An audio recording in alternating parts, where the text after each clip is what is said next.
1928 में बाबा साहब ने अछूत छात्रों के लिए 2 हॉस्टल्स खोलकर एक नई शुरुआत की। फिर 1 महीने बाद बाबा साहब ने एक संस्था बनाई जिसका नाम रखा डिप्रेस्ड क्लासेस एजुकेशन सोसाइटी, जिसका मकसद था पिछड़े वर्ग के छात्रों को शिक्षा देना, आवास देना और उन्हें समाज में बराबर का सम्मान दिलाना। उन्होंने बॉम्बे की सरकार से हॉस्टल्स के लिए अपील की और गवर्नर ने 8 अक्टूबर 1928 को 5 हॉस्टल्स को खोलने की घोषणा कर दी। इस सोसाइटी को संभाल रहे थे कुछ जिम्मेदार लोग, जैसे कि खुद डॉक्टर अंबेडकर, डॉक्टर सोलंकी और श्री शिव तारकर। लेकिन दिक्कत सिर्फ एक थी कि पैसा कम था और जरूरतें ज्यादा थीं। हिंदू समाज के लोगों से बाबा साहब को ज्यादा मदद नहीं मिली, क्योंकि उनके दिलों में पिछड़े वर्ग के लोगों के लिए या तो सिर्फ घृणा थी या तो उदासीनता। इसलिए उन्होंने मुस्लिम समुदाय से मदद मांगी। एक और बड़ी दिक्कत ये थी कि हॉस्टल के लिए जगह नहीं मिल रही थी। स्वर्ण लोग अपनी जगह देने को तैयार नहीं थे और अगर दे भी रहे थे तो बहुत ज्यादा किराए पर। स्कूलों में भी गवर्नमेंट के ऑर्डर के बाद भी दलित बच्चों को एंट्री देने से मना कर दिया जाता था। डॉक्टर अंबेडकर हर मोड़ पर लड़ रहे थे, समाज से, सरकार से और व्यवस्था से। डॉक्टर अंबेडकर का हर कदम एक क्रांति था।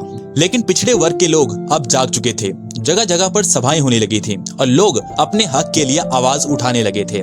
1929 में बाबा साहब ने अपनी प्रोफेसर की नौकरी को छोड़ पूरी तरह से राजनीति और सामाजिक संघर्ष में अपना कदम रख दिया था। अप्रैल 1929 चिपलून के रत्नागिरी में बाबा साहब की एक बड़ी सभा होने वाली थी, लेकिन हिंदू समाज ने उन्हें जगह देने से मना कर दिया था। तो बाबा साहब को डाक बंगले में रुकना पड़ा। वहां का पानी तक रोक दिया गया था ताकि चिपलून में भी महाड़ जैसे हालात ना हो जाएं। अपनी स्पीच में उन्होंने कोंकण के मुजारा सिस्टम का विरोध किया, जहां जमींदार किसानों का खून चूसते थे। इस स्पीच के लिए बाबा साहब को मारने तक की धमकी दे दी गई, लेकिन उनका मानना था कि हर इंसान को एक ना एक दिन मरना ही है, लेकिन जब तक जी रहे हैं तब तक अपने स्वाभिमान के साथ जिएंगे।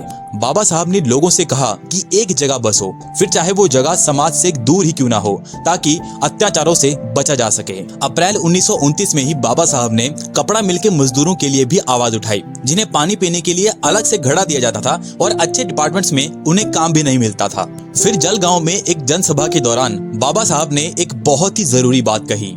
बाबा साहब ने कहा कि हिंदू समाज में रहकर छुआछूत और असमानता से बचना असंभव है, इसलिए जो लोग बर्दाश्त नहीं कर सकते वो किसी भी धर्म में जा सकते हैं। और इस स्पीच के कुछ दिनों बाद ही 12 महार जाति के लोगों ने इस्लाम को अपना लिया। तो उस समय बम्बई के गणपति मंदिर में अछूतों को प्रवेश की आज्ञा नहीं थी। दादर सार्वजनिक गणेश उत्सव समिति ने सामाजिक समानता लीग को सूचित किया कि किसी भी अछूत को वहां जाने की अनुमति नहीं है जहां गणेश जी की मूर्ति है। लेकिन हजारों अछूतों ने मंदिर पर धावा बोल दिया। पहले तो वहां के प्रबंधक अड़े रहे, लेकिन फिर जन समूह को देखकर वो भाग खड़े हुए और अछूतों ने मंदिर में प्रवेश कर लिया।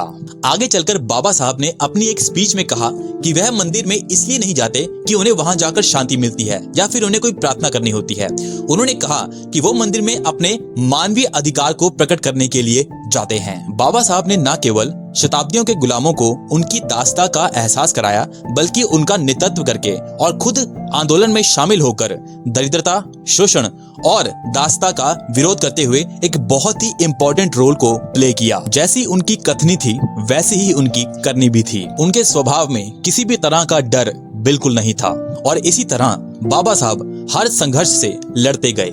जय भीम, जय भारत, जय हिंद।